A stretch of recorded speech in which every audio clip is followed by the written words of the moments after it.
Cheers, Cash. Welcome to that. Right, another cracker. Yeah. Good angling. Thank you. So, while we've got this fish here, Yep. just landed it. Yep. We've got it in the net. Yep. Can you talk me through the procedure on fish care? Because obviously you've spent a lot of time over the last few seasons on Yateley. Yep. And fish care is of paramount of importance on those old fish. Oh, absolutely. So, you know, absolutely. What better ground in place to learn your fish care? Yep. I mean, the first thing obviously is as soon as the fish goes in the net, don't lift it straight out. Just leave it in the net. Get all your stuff organised. We've got everything here. You know, we've got the camera sorted. You know, we've got someone to help out. Yeah. You know, so everything's done. Obviously, once you've got everything sorted and you've got your head together, obviously, and the buzz has subsided a little bit, and you know, you're a little bit more. You're calm. The fish is calm. calm. You've calmed down. The fish has calmed down. It's got its breath back. When you roll that net up, obviously, the most important thing is just to make sure that the pecks are flat against the body. Flush against the flanks. You see so many people, they'll just lift the net out and you see the peck bent back, and you have to be really careful. Make sure it's flat, roll the net right down, keep it low, and then bring it out. And I mean, like you said, you know, even though obviously the fish care on Yateley is, I mean, it's known for its fish care, that complex, but I think, I think the fish care should be exactly the same wherever you are. Absolutely, and regardless whatever of the size you're of fish. fishing for. Yep. You know, I mean, you know, even if I'm fishing for, you know, for 15 and 20 pounders, I'll still have a huge unhooking mat and everything exactly the same as I would have as if I was fishing, you know, for 30 or 40 or 50 pounders. Yeah. And it should be no different at all. Treat the carp with the same amount of respect. Absolutely, absolutely. I think in this day and age, there's no excuse for not having a huge, soft unhooking mat.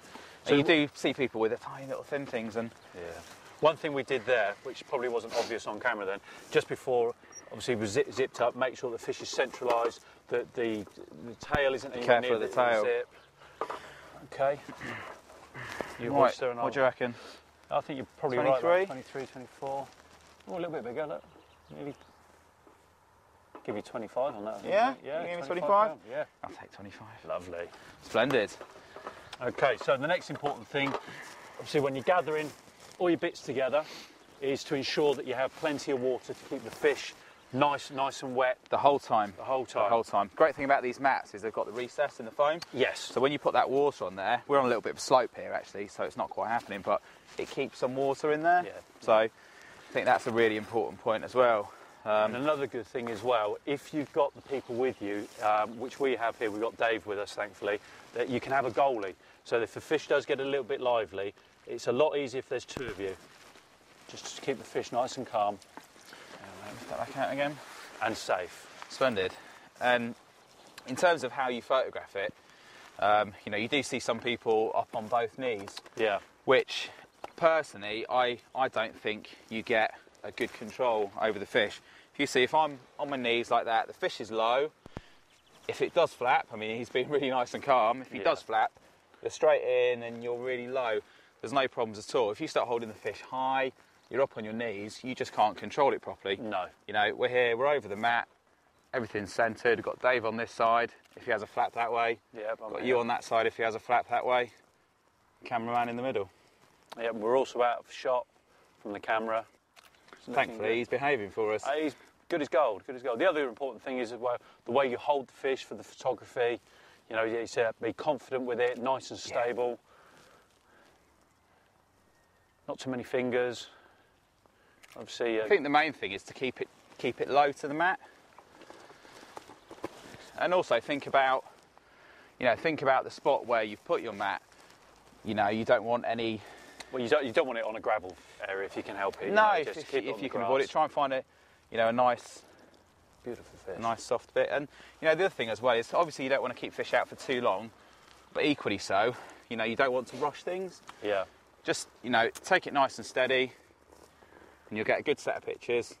Fish will be well looked after, and then everyone's happy to look after the stock for years to come. Well, a testament to this fishery. I mean, look at these fish, and they've been in here 30, maybe 40 years now. Yeah. Long time. Happy with that, Ian? Yeah. Splendid. Okay, so we just Get have a back. check. Got the carp care kit. Just give them a little dab before they go back. That's one for the mouth. Just treat the hook hold.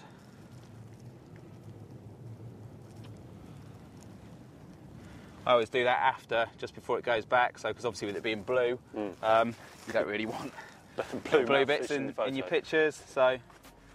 Clean elsewhere, so we don't need to treat him anywhere else. No.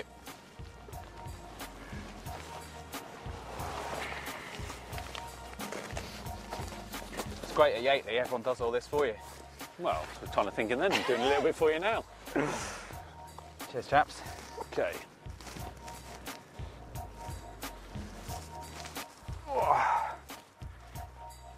Okay, obviously, the most important thing about when you're putting a fish back is that it's in nice, deep water. Last thing you want is for that fish to have to flap its way back. The great thing about these mats as well is they float, so